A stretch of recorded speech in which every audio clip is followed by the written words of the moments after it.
देखिए, आज हम लोग अकार्बनिक रसायन तत्वों के निष्कर्षण में हम लोग पहले तत्व एल्युमिनियम लेके चल रहे हैं। एल्युमिनियम का निष्कर्षण पढ़ेंगे। एल्युमिनियम का निष्कर्षण कैसे किया जाता है, कि कौन कौन सी प्रक्रिया अपनाई जाती है, किस प्रक्रिया के द्वारा एल्युमिनियम का निष्कर्षण किया जाता है और किस प्रकार हम लोग शुद्ध एल्युमिनियम का निर्माण करते हैं उसके अयस्क से। तो समझिए, पहले इसका एक परिचय, इंट्रोडक्शन। तो कहता है एल्युमिनियम का संकेत। तो एल्युमिनियम के संकेत तो बचपन से पढ़ रहे हैं हम लोग 7, 8, 9 से। एल्युमिनियम का सिंबल Al होता है, इसकी परमाणु संख्या 13 होती है, इसका एटॉमिक वेट 27 होता है और एल्युमिनियम की वैलेंसी 3 होती है। ये था इसके परिचय कि एल्युमिनियम का संकेत Al, परमाणु संख्या 13, परमाणु भार 27 और संयोजकता 3। अब इसके इलेक्ट्रॉनिक विन्यास की बात करते हैं। इलेक्ट्रॉनिक विन्यास माने शेल के रूप में लिखना। तो इलेक्ट्रॉनिक विन्यास जब भी लिखाता है तो किसी भी तत्व की परमाणु संख्या का इलेक्ट्रॉनिक विन्यास लिखाता है। तो अब इसकी सेल में और सबसेल में इलेक्ट्रॉनिक विन्यास दो रूपों में लिखा जाता है, एक सेल और एक सबसेल। तो सेल परमाणु संख्या 13। तो आप जानते हैं सेल में देखिए एक नाभिक है और नाभिक के चारों ओर इलेक्ट्रॉन चक्कर लगाता है। जिस ऑर्बिट पे इलेक्ट्रॉन चक्कर लगाता है उसे हम लोग कक्षा कहते हैं। तो ये आपका न्यूक्लियस है, ये आपका पहला कक्षा, दूसरा कक्षा, तीसरा, चौथा, पांचवा, सोम। तो पहले कक्षे में 2 इलेक्ट्रॉन, दूसरे में 8, तीसरे में 18, यानी कि 2n² बोर वीडियो योजना से 2n² का एक फार्मूला है, उस फार्मूले के आधार से चलती है। तो 13 है, तो पहले कक्षा में 2, दूसरे में 8, तीसरे में 3। तो इसको कहते हैं कोर इलेक्ट्रॉन, इसको कहते हैं संयोजी इलेक्ट्रॉन। याद रखिएगा, सेल में इलेक्ट्रॉनिक विन्यास के बाद 72 कक्षा के इलेक्ट्रॉन को संयोजी इलेक्ट्रॉन और भीतरी कक्षा के जितने भी इलेक्ट्रॉन होते हैं उसको कोर इलेक्ट्रॉन कहते हैं। सबसेल में तो सबसेल 4 है, S, P, D और F।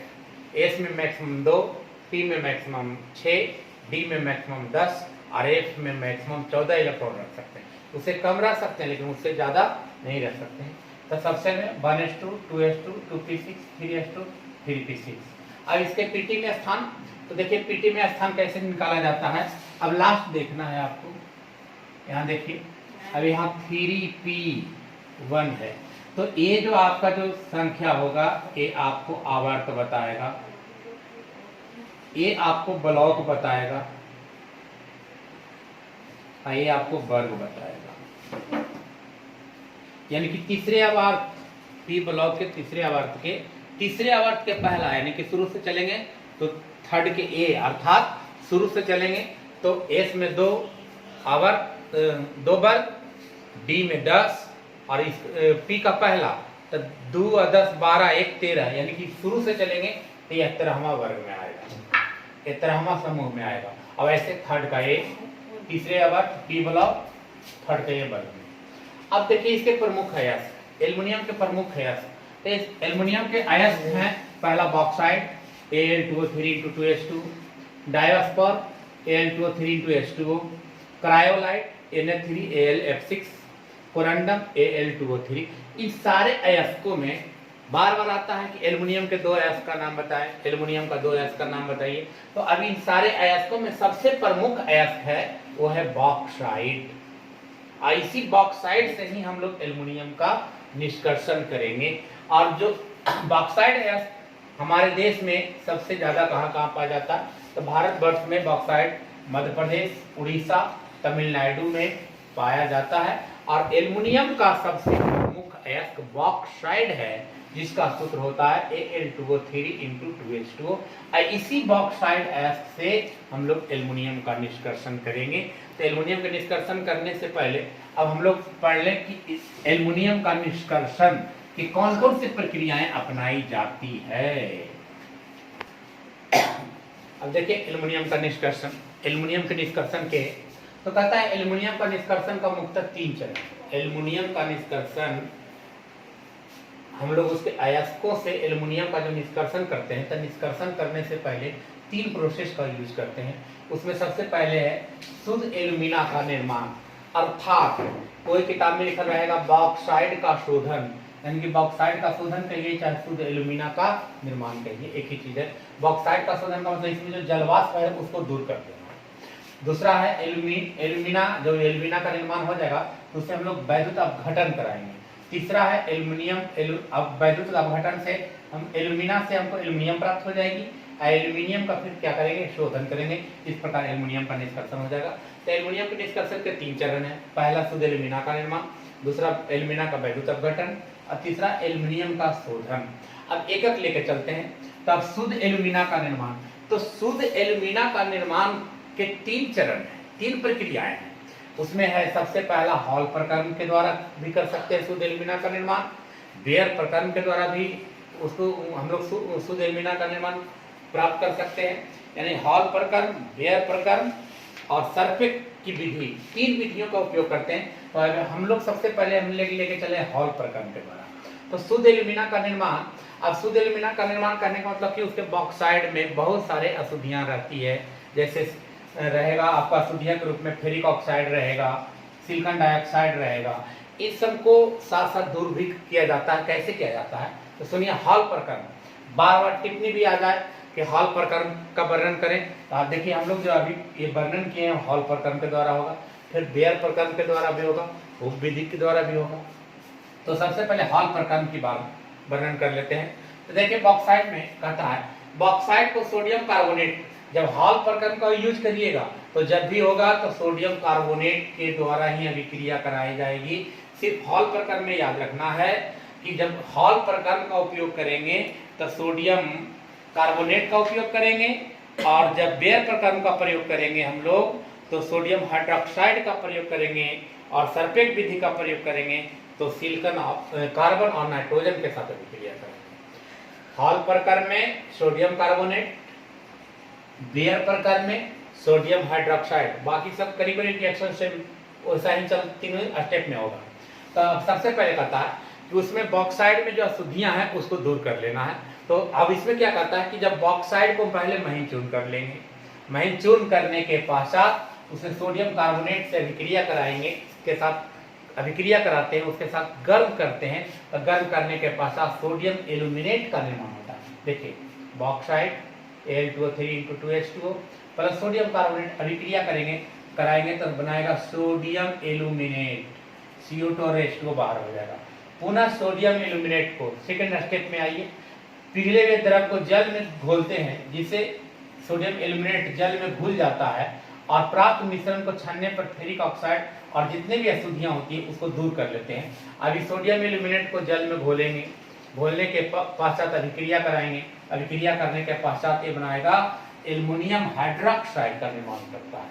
और जब एल्युमिनियम हाइड्रोक्साइड का निर्माण कर लेगा, अब तीसरे स्टेप में आइए, देखिए प्राप्त सफेद अक्षेप यानी कि एल्युमिनियम हाइड्रोक्साइड को भट्ठी में सुखाकर गर्म करते हैं, तो आपका जलवाष्प बाहर हो जाएगा, अशुद्धियां बाहर हो जाएगी, और आपको एल्यूमिना यानी कि शुद्ध Al2O3 की प्राप्ति हो जाएगी, यानी कि शुद्ध एल्यूमिना का प्राप्ति हो जाएगा। अब इसको देखिए हम लोग एल्युमिनियम हाइड्रोक्साइड को गर्म कर रहे हैं, तो इसमें वायु नहीं है, वायु की आवश्यकता नहीं है। तो जब किसी को गर्म करते हैं और ऑक्साइड में बदलता है वायु की अनुपस्थिति में, तो उसको हम लोग कहते हैं क्या, निस्तापन। तो देखिए हम लिख रहे हैं निस्तापन।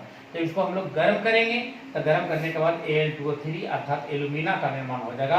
और इसी एल्यूमिना से को अब हम लोग पहला स्टेप पूरा कर लिए, शुद्ध एल्यूमिना का निर्माण, तो आपका शुद्ध एल्यूमिना की प्राप्ति हो गई। अब हम लोग उसके बाद एल्यूमिना का वैद्युत अपघटन करेंगे। तो इस सारी विधि, इस प्रक्रम को कहते हैं हॉल प्रक्रम, इस प्रक्रम को कहते हैं हॉल प्रक्रम। अगर इस सोडियम कार्बोनेट के जगह पर सोडियम हाइड्रोक्साइड लेकर चलते तो इस अभिक्रिया को कहते हैं बेयर प्रक्रम। उसे अभिक्रिया करके फिर पुनः हम लोग को एल्यूमिना ही प्राप्ति होता, लेकिन उसको हम लोग कहेंगे बेयर प्रक्रम कहते हैं। तो अब हम लोग पहला पॉइंट क्लियर हो गया। अब हम लोग सेकेंड पॉइंट लेकर चलते हैं, एल्यूमिना का वैद्युत अपघटन।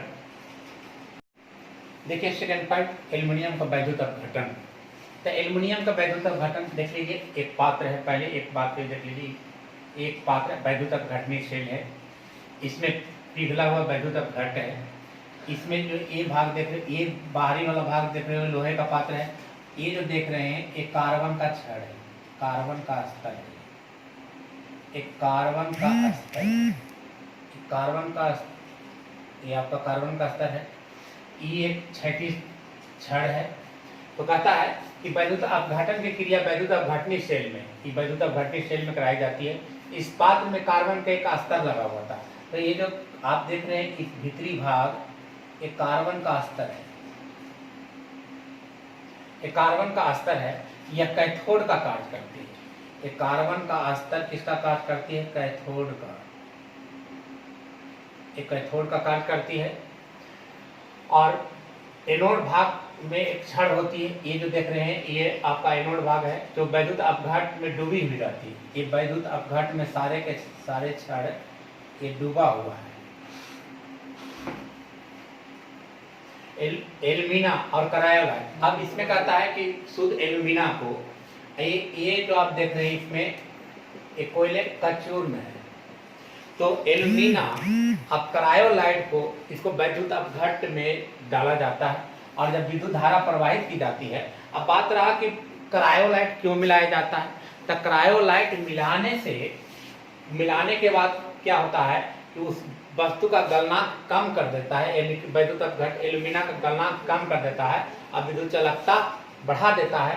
तो करायोलाइट का एक कार्य है कि उसके गलनांक को कम करने के लिए करायोलाइट मिलाया जाता है। जब करायोलाइट मिश्रित एल्यूमिना को जब इसमें डाला जाता है, अब विद्युत धारा प्रवाहित की जाती है, तो प्रवाहित करने के बाद यह अपघटित होकर के टूट जाता है। आप देख लीजिए Al2O3 एल्यूमिना में विद्युत धारा को प्रवाहित करेंगे, वैद्युत धारा को प्रवाहित करते हैं। तो वैद्युत धारा को प्रवाहित करेंगे तो यह अपघटित होकर टूट जाएगा। एल्युमिनियम आयन और ऑक्साइड आयन में बदल जाएगा। अब ये चल जाएगा आपको कैथोड पर, ये चल जाएगा आपको एनोड पर। अब यहाँ 2 दे देना बैलेंस हो जाएगा, यहाँ 3 दे देना बैलेंस हो जाएगा। अब यहाँ से 2 कहानी होगी। एट कैथोड, एट कैथोड, तो एट कैथोड पर Al+3 से बन जाएगा Al। अब यहाँ 2 दे देंगे। अब इसमें से 6 इलेक्ट्रॉन ले लेंगे, ये बैलेंस हो जाएगा। उसी प्रकार एट एनोड, अभी 3O आयन से बन जाएगा O2। अब यहाँ 3 दे देंगे। अब इसको 6 से गुना कर देंगे, 2 से गुना कर देंगे,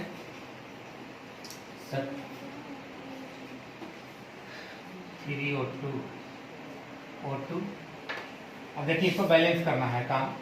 तो बैलेंस करने के लिए इसको क्या करेंगे, यहाँ 3 दे देते हैं, इसको 2 से गुना कर देना, तो 3 दूनी 6 हो जाएगा।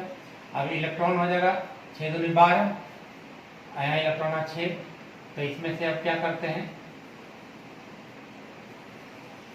कि 12 इलेक्ट्रॉन ले लेते हैं।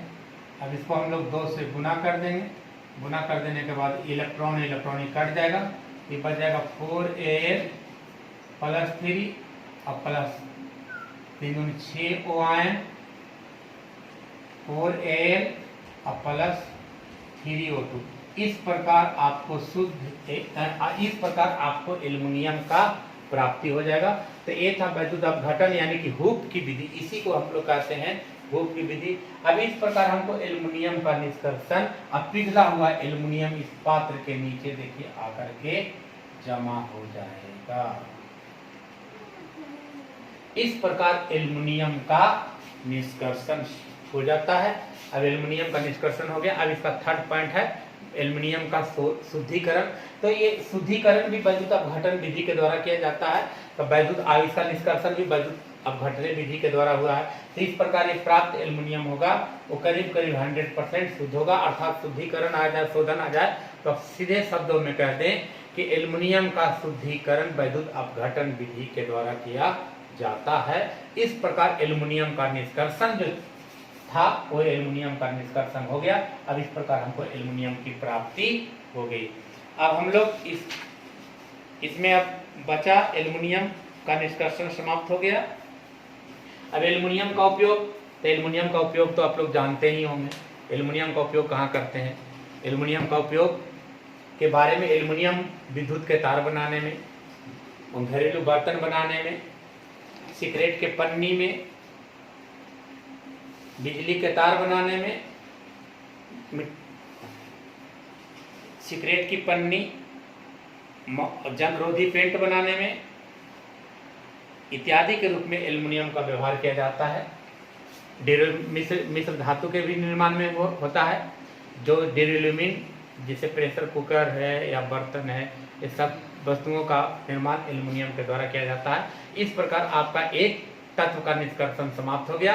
अब हम लोग कल देखेंगे आपको लोहे का निष्कर्षण। तब तक के लिए धन्यवाद।